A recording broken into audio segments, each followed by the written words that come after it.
ನಮಸ್ಕಾರ, ಶುಭೋದಯ ಪ್ರೀತಿಯ ವೀಕ್ಷಕರೆಲ್ಲರಿಗೂ ಸಂಕಲ್ಪ ಸುದ್ದಿ ಕಾರ್ಯಕ್ರಮಕ್ಕೆ ಆತ್ಮೀಯ ಸ್ವಾಗತ. ಮೊದಲನೇ ಬಾರಿ ಚಾನಲ್ ವೀಕ್ಷಿಸ್ತಿದ್ದೀರಾ ಅಂತಂದರೆ ಈಗಲೇ ನಮ್ಮ ಚಾನಲ್ನ ಸಬ್ಸ್ಕ್ರೈಬ್ ಮಾಡಿ, ನಮ್ಮ ವಿಡಿಯೋಸ್ನ ಲೈಕ್ ಮಾಡಿ.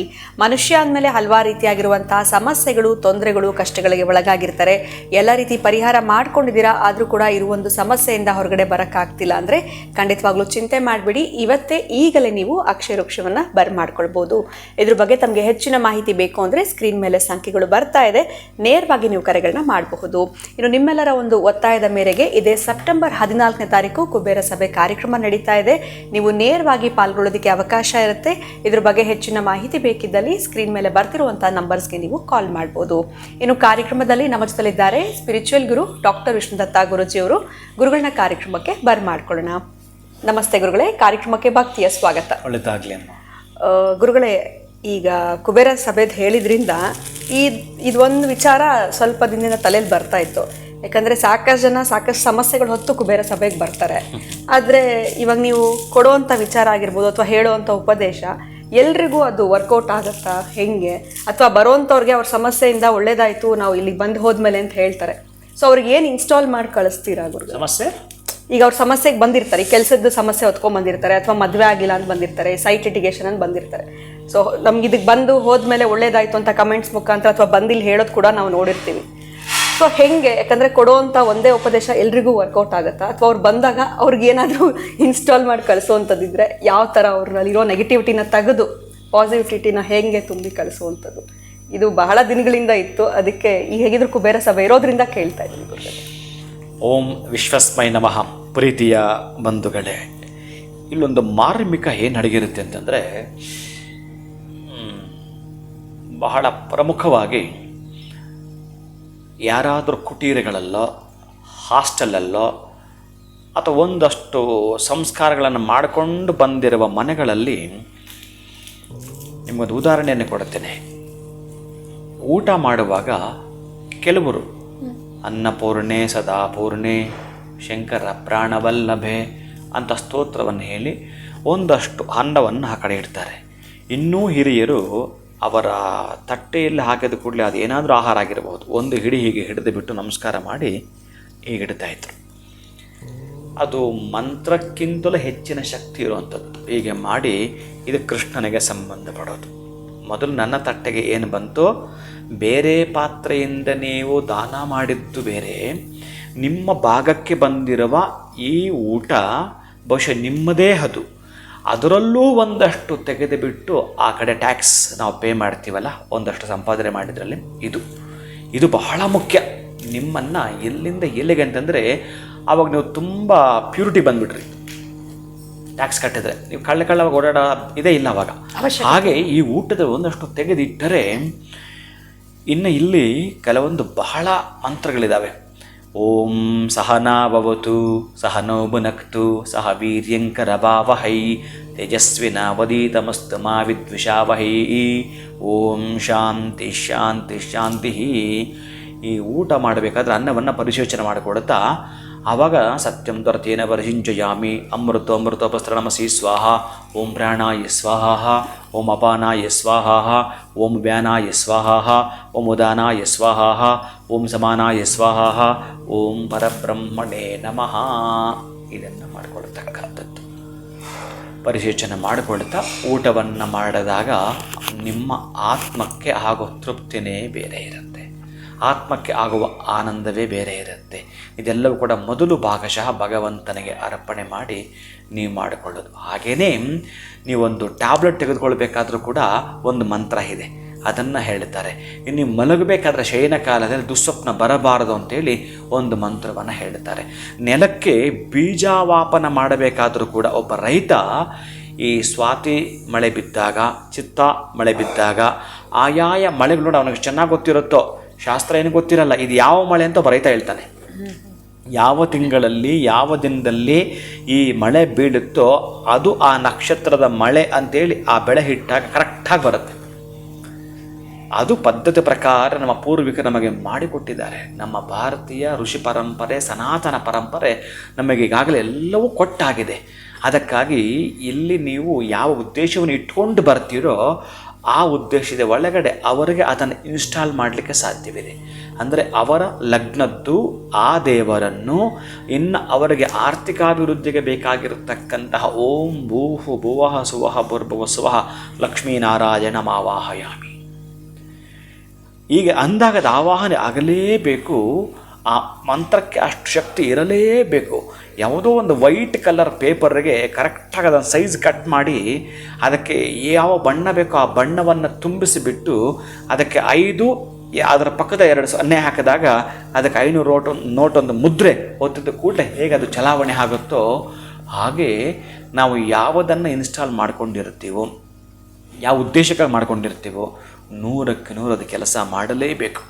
ಇದನ್ನು ಪೂರ್ಣವಾಗಿ ಯಾರು ಈ ಕುಬೇರ ಸಭೆಯಲ್ಲಿ ಬಂದು ನಾನು ಏನು ಆ ಮಾಲೆ ಆಧಾರಿತದಲ್ಲಿ ಕೊಟ್ಟಿರುತ್ತೇನೋ ಅದರ ಪ್ರಕಾರವಾಗಿ ಏನಾದರೂ ಮಾಡಿಕೊಳ್ತೀವಿ ಅಂತಂದರೆ ಇನ್ನು ಅವರ ಜೀವಮಾನ ಪರ್ಯಂತ ಎಲ್ಲೂ ಹೋಗಬೇಕಾಗಿಲ್ಲ. ಕಷ್ಟ ಅಂತೇಳಿ ಅವ್ರು ಇಲ್ಲಿ ಹೋಗಬೇಕಾಗಿಲ್ಲ. ಕರೆಕ್ಟಾಗಿ ಆ ಮಾಲೆ ಪ್ರಕಾರ ಮಾಡಿಕೊಂಡು ಹೋಗ್ತೀವಿ ಅಂತಂದರೆ ಮತ್ತು ನಿಮಗೆ ಒಂದೇ ಸಲ ಆಗ್ತಕ್ಕಂತಹದ್ದು ಸಣ್ಣ ವಯಸ್ಸಿನಲ್ಲಿ ಮಗುವಿಗೆ ಆ ಪೋಲಿಯೋ ಲಸಿಕೆ ಮತ್ತು ನಿಮಗೆ ಯಾವುದೇ ಕಾರಣಕ್ಕೂ ಆ ಪೋಲಿಯೋ ಲಸಿಕೆ ಬೇಕಾಗಿಲ್ಲ. ಹಾಗೆಯೇ ಒಂದು ಸಲ ಕುಬೇರ ಸಭೆಗೆ ಬಂದಾಗ ಅವರಿಗೆ ಅವಿಚ್ಛಿನ್ನಪ್ರದವಾಗಿರತಕ್ಕಂತಹದ್ದನ್ನು ಆ ಉಪದೇಶ ಆದಾಗ ಆ ಮಂತ್ರವನ್ನು ಕೇಳಿಸ್ಕೊಂಡಾಗ ಅವರ ಹೆಸರಿನ ಮೇಲೆ ಅವರ ಜಾತಕದ ಪ್ರಕಾರವೂ ಜೊತೆಗೆ ಅವರ ಹೆಸರಿನ ಮೇಲೆಯೂ ಕೂಡ ಅದನ್ನು ಕರೆಕ್ಟಾಗಿ ನಾನು ಎಲ್ರಿಗೂ ಕೂಡ ಯೂನಿವರ್ಸಲ್ ಆಗಿ ಕೆಲವೊಂದು ಮಂತ್ರಗಳನ್ನು ಕೆಲವೊಂದು ತಿಳಿಸಿದಾಗ ನಂತರ ಒಬ್ಬೊಬ್ಬರಿಗೂ ಆದ ಕುಂಡಲಿಯನ್ನು ನೋಡುತ್ತಾ ಕುಂಡಲಿ ಇಲ್ಲದಿದ್ದವರಿಗೆ ಆ ಹೆಸರಿನ ಪ್ರಕಾರ ಅದು ಮಾಡ್ತಕ್ಕಂಥ ಪದ್ಧತಿ ಏನಿರುತ್ತೋ ಹಾಗೆ ಮಾಡಿಕೊಂಡಲ್ಲಿ ಆಯಾಯ ಪದ್ಧತಿ ಪ್ರಕಾರ ಅದು 100ಕ್ಕೆ 100 ಕೆಲಸ ಮಾಡಲೇಬೇಕಾಗಿರತಕ್ಕಂಥದ್ದು.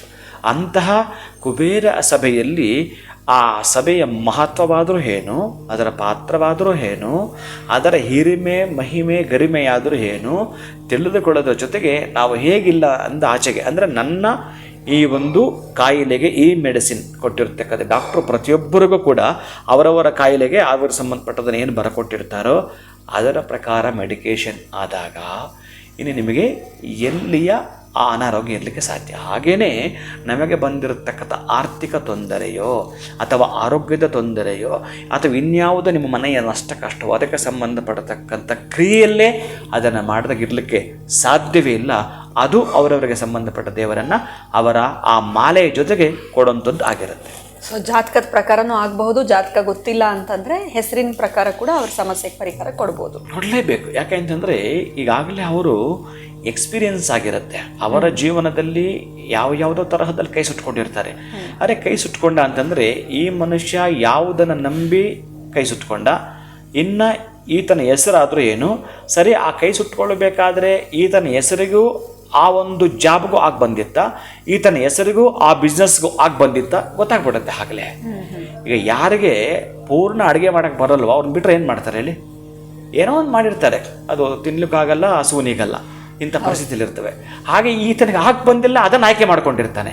ಪರಿಪೂರ್ಣವಾಗಿ ಪಕ್ವವಾಗಿ ಅದನ್ನು ನೋಡಿದ ಮೇಲೆ ಯಾರೋ ಒಂದು ಹುಡುಗ ಯೂಟ್ಯೂಬ್ ನೋಡ್ಕೊಂಡು ಚೆನ್ನಾಗಿ ಅಡುಗೆ ಮಾಡ್ತಾನೆ ಅಂತಂದರೆ 20 ವರ್ಷಗಳ ಅನುಭವ ಇರತಕ್ಕಂತಹ ಅಡುಗೆ ಭಟ್ಟ ಈತನ ಮುಂದುಗಡೆ ಒಂದು ತಿಂಡಿ ಸರಿಯಾಗಿ ಮಾಡಿಲ್ಲ. 20 ಅಡುಗೆಗಳಿಗೆ ಇವನು ಮಾಡಿದ ಒಂದು ತಿಂಡಿ ಸಮ ಆಯಿತು.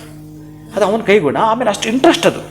ಇಲ್ಲಿ ಜ್ಞಾನ ವೃದ್ಧ ಬಹಳ ಮುಖ್ಯ, ವಯೋವೃದ್ಧ ಇಂಪಾರ್ಟೆಂಟ್ ಅಲ್ಲ. ಇಲ್ಲಿ ವಯಸ್ಸನ್ನು ಕಟ್ಕೊಂಡು ಏನು ಹೇಳ್ತೀರಿ, ಜ್ಞಾನವನ್ನು ಕಟ್ಕೊಳ್ಬೇಕು ನೀವು. ಜ್ಞಾನ ಇತ್ತು ಅಂತಂದರೆ ಆವಾಗ ನಿಮ್ಮ ಜೀವನಕ್ಕೊಂದು ಇಂಬು ಬರುವಂಥದ್ದು.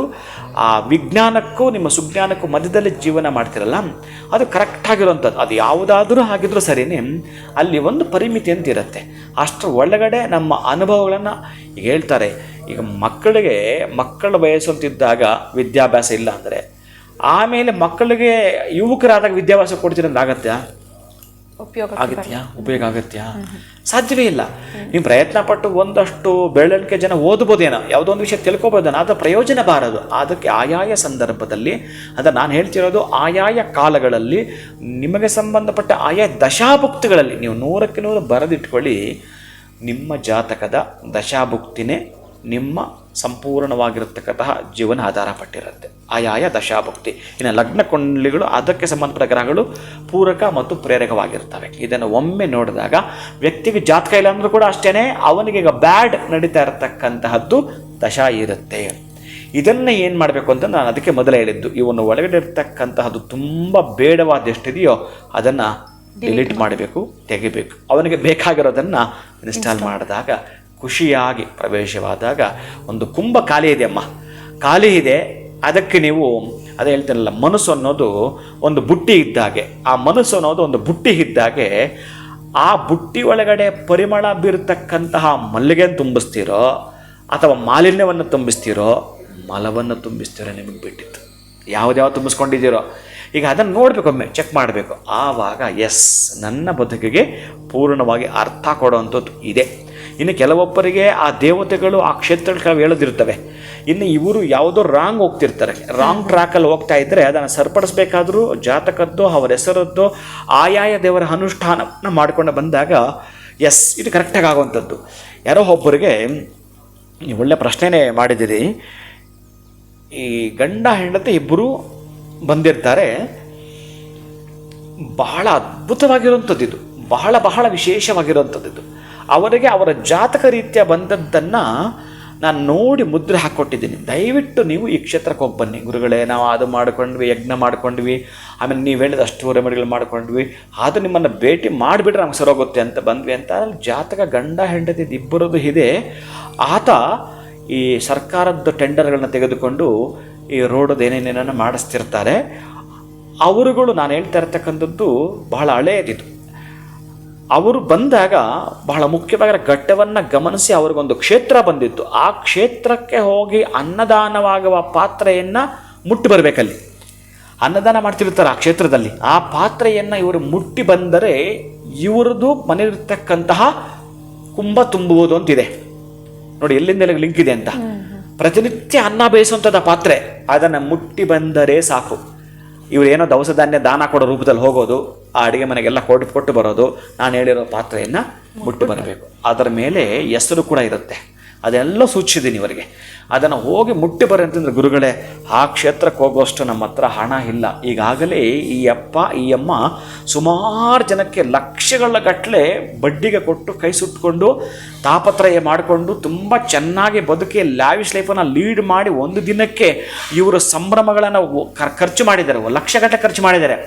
ಇವರು ತಿರುಗಾಡಲಿಕ್ಕೆ, ಇವರು ಎಲ್ಲಂದ್ರೆ ಅಲ್ಲೇ ಅಲಿಲಿಕ್ಕೆ ಲಕ್ಷಗಟ್ಟಲೆ ಖರ್ಚು ಮಾಡಿದ್ದಾರೆ. ಈಗ ಇಷ್ಟೆಲ್ಲವೂ ಕೂಡ 10 ವರ್ಷಗಳದ್ದು ಕಷ್ಟ ನೀಗಿ ಒಂದು ಸ್ವಿಚ್ ಹಾಕಿದ್ರೆ ಬೆಳಕೆ ಬಂದಾಗ ಬರ್ತಕ್ಕಂಥ ಒಂದು ಕ್ಷೇತ್ರ ಅವರಿಗಿತ್ತು. ಅಲ್ಲಿಗೆ ಹೋಗಿ ಬರಲಿಕ್ಕೆ ಆಗ್ತಾ ಇಲ್ಲ. ಇದಕ್ಕಿಂತ ಚಿಕ್ಕ ರೆಮಿಡಿ ಹೇಳಿ ಅಂತಂದರು. ಆವಾಗ ನನ್ನ ಕೋಪ ಬಂತು. ಇನ್ನೆಂತ ಹೇಳ್ಬೇಕು ನನಗೆ ಗೊತ್ತಾಗಲಿಲ್ಲ. ಪಕ್ಕಕ್ಕಿಟ್ಟೆ, ಅದನ್ನು ಮೌನವಾಗಿ ಪಕ್ಕಕ್ಕಿಟ್ಟು ಪ್ರಸಾದ ಕೊಟ್ಟು ಕಳಿಸ್ಬಿಟ್ಟೆ. ಇದು ಸಮಂಜಸವಲ್ಲ ಅಂದರೆ ಇವ್ರದ್ದು ಪಾಪ ಇದೆ. ಅರೆ ಪಾಪ ಕರಗಿರ್ತಕ್ಕಂತಹ ದಡ್ಡ ಮುಂಡೆದ ನೀನು ಹೋಗಲಿಕ್ಕೆ ಪ್ರಯತ್ನ ಪಡೋದ್ಬಿಟ್ಟು ಕ್ಷೇತ್ರಕ್ಕೆ. ಈಗಾಗಲೇ ನೀನು ಎಲ್ಲೆಲ್ಲೋ ಕ್ಲಬ್ಗಳಲ್ಲಿ ಕಳೆದಾಕಿದ್ದೀನಿ ನನ್ನ ಬದುಕನ್ನು, ಅನಾಯಾಸ ಕಳೆದಾಕಿದೀಯಾ. ಯಾರ ಕೊಟ್ಟು ಕಳ್ಕೊಂಡೆ? ಒಂದು ಕ್ಷೇತ್ರದಲ್ಲಿ ಅಷ್ಟೇ ನೀನು ಹೋಗಿ ಒಂದು ಪಾತ್ರೆ ಮುಟ್ಟು ಬರೋದದು.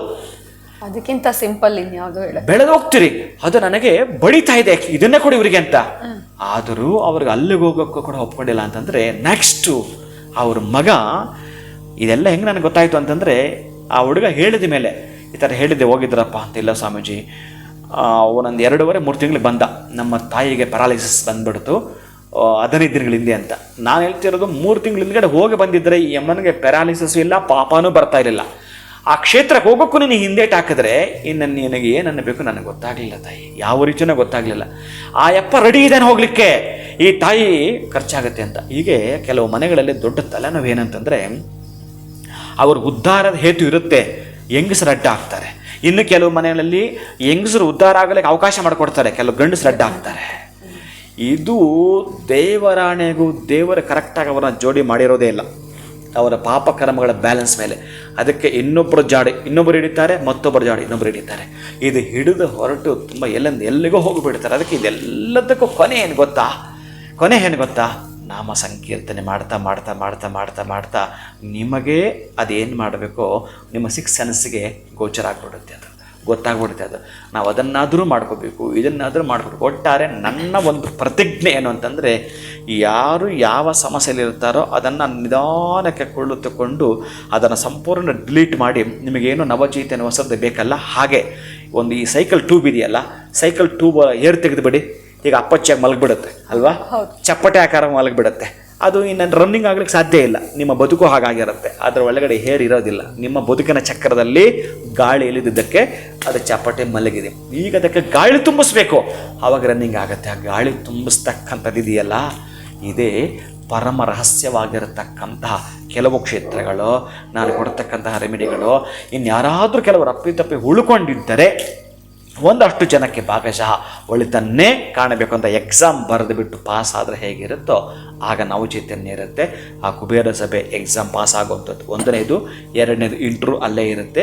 ಇನ್ನು ನೀವು ಮನೆಗೆ ಹೋದರೆ ನಿಮಗೆ ಬೇಕಾಗಿರೋ ಉದ್ಯೋಗ, ನಿಮಗೆ ಬೇಕಾಗಿರೋ ಬಿಸ್ನೆಸ್ಸನ್ನು ನೀವು ಸಕ್ಸಸ್ ಕಡೆ ಪಡ್ಕೊಳ್ಳೋದಕ್ಕೆ ಸಾಧ್ಯವೂ ಇದೆ. ಈ ರೀತಿಯ ದಾರಿಯಲ್ಲಿ ಹೋಗೋದು ಕೂಡ ಸಕ್ರಮಕ್ಕೆ ನಿಮಗೆ ದಾರಿ ಮಾಡಿಕೊಡ್ತಕ್ಕಂತಹದ್ದು ಪ್ರೀತಿಯ ಬಂಧುಗಳೇ. ಖಂಡಿತವಾಗ್ಲೂ ಗುರುಗಳೇ, ಎಲ್ಲೋ ಒಂದು ಕಡೆ ಬಂದಾಗ ನಮ್ಮಲ್ಲಿರುವಂಥ ನೆಗೆಟಿವಿಟಿ ಏನು ಅನ್ನೋಂಥದ್ದು ಗೊತ್ತಿರೋದಿಲ್ಲ. ಅದನ್ನು ಡಿಲೀಟ್ ಮಾಡಿ ನಮಗೆ ಏನು ಬೇಕು ಅನ್ನೋಂಥದ್ದನ್ನ ಇನ್ಸ್ಟಾಲ್ ಮಾಡುವಂಥ ಕಾರ್ಯಕ್ರಮ ಕುಬೇರ ಸಭೆ ಅನ್ನೋಂಥದ್ದನ್ನ ತಿಳಿಸಿದ್ರಿ. ಒಂದು ಒಳ್ಳೆ ಉದಾಹರಣೆ ಕೂಡ ಕೊಟ್ರಿ. ಡಾಕ್ಟರ್ ಬಳಿ ಹೋದಾಗ ಯಾವ ಸಮಸ್ಯೆ ಇರುತ್ತೆ, ಅದಕ್ಕೆ ಮೆಡಿಸಿನ್ ಕೊಟ್ಟಾಗ ಹೇಗೆ ವರ್ಕ್ ಆಗುತ್ತೋ, ಈ ಒಂದು ಕುಬೇರ ಸಭೆಗೆ ಬಂದಾಗ ಕೂಡ ಅವ್ರಿಗಿರುವಂಥ ಸಮಸ್ಯೆಗೆ ಕರೆಕ್ಟಾಗಿ ನೀವು ಇನ್ಸ್ಟಾಲ್ ಮಾಡಿದಾಗ ಅವರು ಆ ಒಂದು ತೊಂದರೆಯಿಂದ ಹೊರಗಡೆ ಬರೋದಕ್ಕೆ ಈಸಿ ಆಗುತ್ತೆ ಅನ್ನೋದ್ರ ಬಗ್ಗೆ ತಿಳಿಸ್ಕೊಟ್ರಿ. ಧನ್ಯವಾದಗಳು ತಮಗೆ. ನಮಸ್ಕಾರ.